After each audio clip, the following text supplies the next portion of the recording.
UKలో 1 year masters. No IELTS required up to 5 years visa. High visa success rate. ఈ రోజు దేవుడి దయ వల్ల వెంకటేశ్వర స్వామి ఆయన కాపాడుకోవడం కోసం కేవలం తిరుమలలో అన్ని విధానాలతో పాటు లడ్డుకు సంబంధించిన విధానాన్ని కూడా ఈరోజు తెలియడం, ఈరోజు కర్ణాటక కానించి, మహారాష్ట్ర కానించి, పూణే కానించి, ఢిల్లీ కానించి, ఆంధ్రప్రదేశ్ కానించి ఎక్కడ పెట్టినా దీని గురించి హిందూ మతస్థులంతా గొడవలు పెట్టుకుంటున్నారు. కేవలం ఏంటంటే ఆయన క్రిస్టియనిజం బతకాలా, 7 కొండల మీద వెంకటేశ్వర స్వామి ఉండకూడదు, ఇదేదో భలే ఉంది, క్రిస్టియనిజంను పెంచాలంటే 7 కొండల మీద మన దేవుడిని కూడా ఈ మధ్యన చూస్తున్నారు మీరు. హిందువుల దేవాలయాలాగే దేవాలయాల్లో జీసస్ని పెట్టడం, ఆయన మీద శ్లోకాలు రాయడం, పాటలు పాడడం, కోలాటాలు చేయడం చూస్తున్నారు ఈ మధ్యన మీరు. హిందూ దేవాలయాల పోలికతో జీసస్ కూడా అవే చేస్తున్నారు. ఆయన నేను తప్పు అనడంలే, అంటే ఇది ఇంకా పెట్టరేగిపోతుంది. హిందువులు చాలా బలంగా ఉన్నారు, మనం కూడా ఏం చేయాలంటే మన దోవలో వస్తున్నారు వాళ్ళు. ఆ తర్వాత రోజా మాట్లాడుతూ మా వాడిపోయిన రోజా, మా సిగ్గులోని రోజా, డబ్బుల కోసం కకృతి పడే రోజా, ఎంతటికైనా దిగజారిపోయే నగరి రోజా గురించి ఈరోజు మాట్లాడాలా. నిజంగా చెప్తా ఉన్నా, ఒక రోజుకి 75 లక్షల రూపాయలు వైవి సుబ్బారెడ్డి, నగరి రోజా కలిసి షేర్ చేసుకున్నారు. ఇది వాస్తవమైన పాట, మీరు కూడా షాక్ అవుతారు. 75 లక్షల రూపాయలు తిరుమల తిరుపతి దేవస్థానంకి గూడ్స్ బండి ఒకటి వేసుకెళ్తుంది. నా అంతటి లేదు తాళ్ళపాక అన్నమయ్య, ఆయన ఎట్టలేడు కింద నుంచి. మీరు అన్నమయ్య సినిమా చూస్తే నాగార్జున గారి క్యారెక్టర్ అది, తర్వాత రోజా క్యారెక్టర్ అది. వెళ్ళి రోజుకి 75 లక్షల రూపాయలన వైవి సుబ్బారెడ్డి, రోజారెడ్డి ఇద్దరు కలిసి పంచుకున్నారు. ఆ తర్వాత ఈ మనిషి ఏది పేపర్లో రాసిస్తే అదే చూసి చదవడం అనేది రోజాకి బాగా అవసరం. నిన్న కూడా మాట్లాడుతూ ఉంది, నేను ఒక తిరుపతి అమ్మాయిగా అనింది. మా అమ్మ వయసు ఉంటుంది ఆవిడికి, మా అమ్మ వయసు రోజాకు ఉంటుంది, తిరుపతి అమ్మాయి అంట. ఇంకా మీకు వయస్సులు కావాలా, నాజూకుతనాలు కావాలా? ఇదేమి కర్మ ఇది? ఇప్పుడు ఒకరిని ఆంటీ అంటాం, ఒకరిని అమ్మాయి అంటాం, ఒకరిని చిన్న పిల్ల అంటాం, ఇంకొకరిని వృద్ధురాలు అంటాం, వృద్ధాప్యం అంటాం, వయసుకు వచ్చింది అంటాం. ఇది మామూలుగా మనం మాట్లాడే మాటలు. ఈవిడ అమ్మాయి అంట, మా అమ్మ వయసు ఉంటుంది 2 సంవత్సరాలు, మా అమ్మ కన్నా పెద్ద ఉంటావు నువ్వు, ఓబరకాయ మొహం వేసుకొని నేను తిరుపతి అమ్మాయిని అంటే. తిరుపతి అమ్మాయి అనేది ఏమన్నా ప్రొఫెషనలా? అది ఏమన్నా కోర్సా? నువ్వు అమ్మాయి అని చెప్పడం వల్ల నువ్వు సంపాదించిన 3,000 కోట్ల రూపాయలు ఏమన్నా నిలవన కనబడకుండా పోతాయా? లేకపోతే ఈరోజు ఇష్యూ వచ్చిన తర్వాత నువ్వు అమ్మాయి అని గుర్తుకొచ్చిందా? నువ్వు ఏ రోజైనా ఓకే నగిరి రోజా అమ్మాయి నేను ఒప్పుకుంటున్నా, ఏ రోజైనా నీ అమ్మాయి అనే దాంట్లో ఆడతనం జనాలకు అర్థమైందా? నువ్వు ఆడ మనిషిలా ఏ రోజైనా మాట్లాడినావా? ఒక ఆడ మనిషి ఎలా అనుకోగా ఉండాలో, ఎలా నెమ్మదిగా ఉండాలో, ఎంత స్థిరత్వంగా ఉండాలో, ఎంత నిశ్చలతనంతో ఉండాలో రోజా ఏ రోజైనా ఆంధ్రప్రదేశ్ కానీ ఉభయ రాష్ట్రాల్లో నగిరి కావచ్చు, చంద్రగిరి కావచ్చు, ఎక్కడ నిలబడినా కూడా పవన్ కళ్యాణ్ గారిని పట్టుకొని గాడిద. ఒక ఆడపిల్లకు ఉండేటువంటి అనుకువ నువ్వు ఎవరికైనా ఇన్స్పిరేషన్గా ప్రపంచం. నిన్ను నేను తిట్టిన ప్రతిసారి చూస్తా కింద ఒక్క బ్యాడ్ కామెంట్ నా మీద ఉండదు. ఇది నీ బతుకు. రోజా గురించి విమర్శించిన ప్రతిసారి, రోజాని నేను ఎదిరించిన ప్రతిసారి కోట్ల మంది చూస్తున్నారు. ఎందుకంటే నిన్ను తిట్టడం వాళ్ళకి ఇష్టమేమో, నిన్ను ప్రశ్నించడం వాళ్ళకి ఇష్టమేమో, నిన్ను నిలదీయడం నీకు వాళ్ళకి అంత ప్రేమేమో. మరి నన్ను తిట్టాలగా? ఏమయ్యార్పి ఆవిడ ఎందుకు తిడతావు? మాకు ఇన్స్పిరేషను, గౌరవనీయులు, మా మాజీ మంత్రివర్యులు, ఆ మనిషి మంచిదని ఒక్కరు కూడా చెప్పరు. హైలైట్ ఏంటంటే మీ ఇంట్లో ఉండేవాళ్ళు కూడా కామెంట్ పెట్టరు కింద. అంటే మీ ఇంట్లో వాళ్ళకి నచ్చక ఒక అమ్మాయి అంటున్నావే, ఒక ఆడతనం ఉందా నీకు? అడవితనం ఉంది నీకు. మృగజాతివి నువ్వు, మృగంలా ప్రవర్తిస్తావు. డబ్బులు అకౌంట్లో పడితే అన్నదమ్ములు అక్కడ ఇక్కడ మోసం చేస్తే వచ్చే డబ్బులతో 3,000 కోట్ల నుంచి 5,000 కోట్లు ఈరోజు సంపాదించింది నగరి రోజా. ఆ డబ్బులు నగరికి పెట్టుంటే మహానగరం అయి ఉండేది ఈరోజు. ఎందుకు చేసావు ఈ పద్ధతులు? మళ్ళీ ఇంకో నేను ఈరోజే చెప్తున్నా, ఈ మనిషికి అన్నీ తెలుసు. లడ్డులో ఉండేటువంటి కొవ్వు పదార్థాలకు సంబంధించినటువంటి 15% రోజా తీసుకుంది. ఇది వాస్తవం కాకపోతే రోజాని డిబేట్కి రమ్మనండి, లేకపోతే నా ముందుకు వచ్చి మాట్లాడమనండి. నేను చాలాసార్లు చెప్పానన్నా, రోజా చేసిన అక్రమాలు చెప్పా. ఎక్కడైనా గుర్తుపెట్టుకోండి, నేను ఇది చెయ్యలేదు అని ఒక స్టేట్మెంట్ ఇచ్చిందా? రోజా ఎక్కడైనా నేను 3,000 కోట్లు సంపాదించలేదు, ఇసుక మాఫియా చేయలేదు, ఎర్రచంద్రం శేషాచలం అడవుల్లో ఎర్రచంద్రం కరుణాకర్ రెడ్డి, వైవి సుబ్బారెడ్డి, ధర్మారెడ్డి, జవహర్ రెడ్డి, జగన్మోహన్ రెడ్డి, వీళ్ళందరూ పెద్దిరెడ్డి, రామచంద్రారెడ్డి, మిథున్ రెడ్డి, వీళ్ళందరూ పంచుకుంటుంటే అన్నా నాకు 4 చెట్లు అన్నాను. ఇది కానీ నా 4 దిక్కుల్ని మొక్కే దేవుడు ఆయన, 4 దిక్కులకి మొక్కు ఆయన. అలాంటి వ్యక్తి శేషాచలంలో ఎర్రచందనం ప్రకృతి వనం, అది ప్రకృతికి సంబంధించినటువంటి సంపద, అది నాకు సంబంధం లేదని రోజా అల్లా. నేను ఈ లెక్కని చెప్తే 5,000 కోట్లు దాటిపోయింది. ఇప్పుడు నేను చెప్పిన లెక్కనైతే ఎర్రచందనం 5,000 కోట్లు దాటిపోయింది. నేను ఒక మాట మాట్లాడింది, చంద్రబాబు నాయుడు గారు ఆయన హయాంలో మర్డర్లు, హత్యా రాజకీయాలు ప్రిపేర్ చేస్తున్నాడు అనింది. నేను రోజున ఒకే ఒక క్వశ్చన్ సూటిగా మాట్లాడుతున్నా.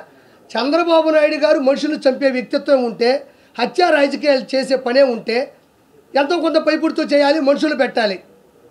కాబట్టి మొన్న విజయవాడ విషాద విపత్తులో 30 లక్షల మంది జనాలు ఇళ్లలో వరదలో చిక్కుకుపోయి ఉంటే అందులో టీడీపీ వాళ్ళు ఉన్నారు, వైఎస్ఆర్సీపీ వాళ్ళు ఉన్నారు, బీజేపీ వాళ్ళు ఉన్నారు, సిపిఐ వాళ్ళు కూడా ఉండొచ్చు.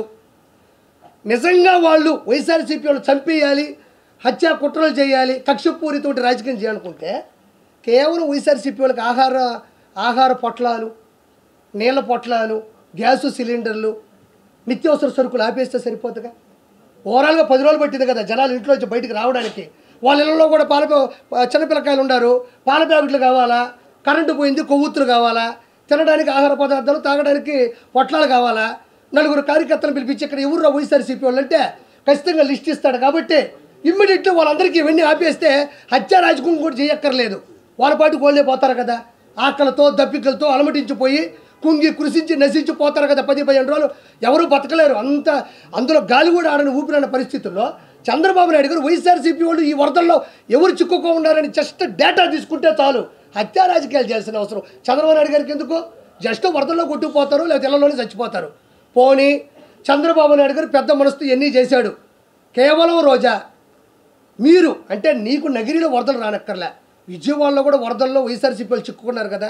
ఒక్క నా బట్టైనా వైఎస్ఆర్సీపీలో కోట్లు సంపాదించిన ఒక్కడైనా నెలలోకి దిగి ఈరోజు రోజా తిరుమల కొండ మీదకి వెళ్తే ఎవరైనా ఆపారా? మొన్నే పోయింది ఒక వారం క్రితం, ఎవరైనా ఆపారా? అక్కడే ఆపంది, అధికారం వచ్చేది అక్కడే ఆపంది. నువ్వు నీళ్ళలోకి వెళ్ళి ప్రజలకు సేవ చేస్తుంటే ఎవడు ఆపుతాడు నిన్ను ఆపే అంత పరిస్థితి ఎక్కడుంది? ఎవరు పాటికి వాళ్ళు నీళ్ళలో కూర్చొని ఈదుకుంటా 10 మందికి సాయం చేస్తుంటే నువ్వు ఇంకో వైపు పో, వాళ్ళు ఇంకో వైపు పోతారు. ఆహార పొట్లాలు తీసుకోండి. ఎంతసేపు ఎవరైనా చచ్చిపోతే బాగుండు, చంద్రబాబు నాయుడు గారు వాళ్ళకి ఏమీ చేయలేకపోయినాడు. పొరపాటున మనం ఏమన్నా మేలు చేస్తే 10 మంది బతికేస్తే చంద్రబాబు నాయుడు గారు అకౌంట్లోకి వెళ్ళిపోద్దా? లేకపోతే మనం సేవ్ చేస్తే ఇప్పుడు శవాలు దొరకవు. బతికించడానికి సవాల్ ఇచ్చేది చంద్రబాబు నాయుడు గారు అయితే, చచ్చిపోయిన శవాలు నేర్పుకునేది జగన్మోహన్ రెడ్డి, అతని క్యాబినెట్ మినిస్టర్లు, అతని ఎమ్మెల్యేలు. అంటే నేను రోజా గురించి చెప్పేది అదే, సిగ్గు లేని రోజా, వాడిపోయిన రోజా, ఓడిపోయిన రోజా. ఇంతకన్నా ఇంకా నోరు మూసుకో. ఇంకా కూడా మనం కొంచెం టైం తీసుకోవాలి. ఇది తిరుమలకు లడ్డూకు సంబంధించిన విషయం కాబట్టి. ఇదిగో ఈ మనిషి ఏం చేసిందంటే అడ్డదిడ్డంగా సంపాదించినటువంటి ఇదిగో అడ్డగాడిద ఉన్నాయి ఇస్తున్నాను సార్. ఇదేదో పెట్టారు, ఒక్క నిమిషం సార్ అన్న అంజయ్ అన్న. ఇదిగోండి చూడండి, ఆ మనిషి ఇగో ఈ రోజా గారి వీడియో కదా ఇది, రోజా గారే కదా, ఇవే కదా, ఇవి లాంటి ఇంకొక ఉండరమ్మా అంటున్నావు. ఈవిడే ఎక్కువ భూమికి భారం నాయనా. ప్రపంచంలో ఈవి లాంటి మనిషి బ్రహ్మదేవుడు కూడా పుట్టించలేదు. ఎందుకు చెప్పు? ఆయన భయపడుతుంటాడు, నన్ను ఏమన్నా తిరుమల దాకా వచ్చారు, పైన నా దగ్గరికి ఏమన్నా వస్తారని. అక్రమార్కురాలు, అమాయకురాలు అంటారు, అమ్మాయి అంట. ఒక్క నిమిషం అన్న, ఇక్కడ చూడండి. ఓ ఒక్క నిమిషం, ఇది ఒకసారి చూడరా, ఒక్క నిమిషం ఇది పెట్టి బాబాయ్ ఉంది, ఒక్క నిమిషం. మొదట ఈవిడ పెట్టింది ఏంటంటే తిరుమల లడ్డు ముమ్మాటికి టీడీపీ కుట్ర. హైలైట్ ఏం తెలుసా? భగవంతుడు హింట్లు ఇచ్చేస్తూనే ఉంటాడు. చూడు, తిరుమల లడ్డు ముమ్మాటికి టీడీపీ కుట్ర అని పెట్టి పోలింగ్ పెట్టిందమ్మా. అవును కాదు అని పెట్టింది. పెట్టిన తాగుంటుంది ఖచ్చితంగా. రోజా ఇది పెట్టినప్పుడు తాగింది మా అమ్మ మీదొట్టు, నాకు తెలుసు కాబట్టి మీకు దండం పెడతా. రోజా ఇది పెట్టినప్పుడు తాగింది. ఎందుకంటే మనం చేసిన అక్రమాలు 164 సీట్లు కూటమికి ఇచ్చి ఓటమైనా ఇంత ధైర్యంగా ఇది పెట్టిందంటే దిక్కుమాల ముందు ఏదో తాగింది. తాగకపోతే అంత నిషాలో తప్ప ఇది పెట్టలేమన్నాము. అమ్మ మీద ఉంటే చెప్తున్నా, నిషాలో ఉంది కాబట్టి ఇది పెట్టింది, కానీ ఎవరూ డేర్ చేయలేకపోయినారు దీన్ని. అంటే తిరుమల లడ్డు టీడీపీ కుట్రాన్ని పెట్టగలిందంటే తాగుంది. ఒక్క నిమిషం అనే లైవ్ అయినా పర్లేదు, జనానికి కావాల్సింది నిజాలు కాబట్టి. ఇగో తిరుమల లడ్డు మమ్మడి కుట్ర చూడండి.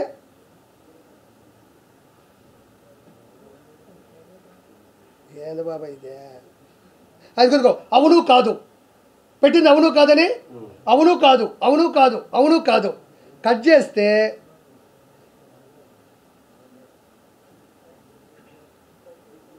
ఇది అవును కాదని పెట్టింది కదా. ఇటు చూడండి, ఇక్కడ కాదు మీద కొడితే అవును వస్తుంది చూడండి.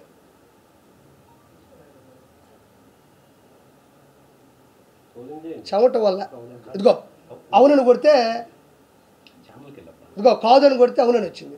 క్షమించాలా అంటే కాదని కొట్టినా కూడా ప్రెస్ బటన్ ఎక్కడ పెట్టింది సాఫ్ట్వేర్లో అంటే అవునుకు పెట్టేసింది. మళ్ళీ అవును కొడితే అవునే. ఆ స్క్రీన్ షాట్ ఒకటి వచ్చింది, ఇది ఒక్కసారి అండి. ఎందుకు బాబా ఇది పెట్టారు కదా, నాకు సుజనన్న పెట్టాడు. చూడు, తిరుమల లడ్డు కల్తీ తప్పు ఎవరిదని పెట్టింది. అక్కడేమో తనకు నచ్చినట్టుగా బటన్ సాఫ్ట్వేర్ పెడితే ఇక్కడ చూడండి ఎవరికి ఎంత పర్సెంటేజ్ వచ్చిందే తీసుకుంటున్నారా ఒకసారి చూడండి. ఎందుకంటే మనకైతే అర్థమవుతుందన్న. కొంతమంది పాపం ఊర్లలో ఉంటారు, ఊర్లు అంటారు మా జగన్ చాలా మంచోడు, ఇటు అంటారు మా జగన్ చాలా మంచోడు, చాలా అమాయకుడు అంటుంటారు. వాళ్ళకి నిజంగా మనం చైతన్యపరచకపోతే ఈసారికి 40 కాదు కదా 4% ఓట్లు కూడా రానికూడదు ఈ దొంగకి, ఈ దౌర్భాగ్యుడికి. తీసుకున్నారా? Okay done. పవన్ కళ్యాణ్ గారికి 8%, తిరుమల రెడ్డి కల్తీ తప్పి అవుతుంది 23లో, చంద్రబాబు గారు 27%, వైఎస్ జగన్మోహన్ రెడ్డి 72%. ఏది సాఫ్ట్వేర్ వినియోగించినా కూడా దెబ్బగా దాన్ని డిలీట్ చేసేసింది. అంటే ఎవరికో డబ్బులు ఇచ్చిందన్న, డబ్బులు ఇచ్చింది, వాడు సాఫ్ట్వేర్ పెట్టేశాడు, ఆవిడకి అనుకూలంగా వస్తున్నాయి, కానీ అయినా కూడా ఇది తిరిగి అటు ఇటు కొట్టేసరికి దాన్ని తీసేసింది.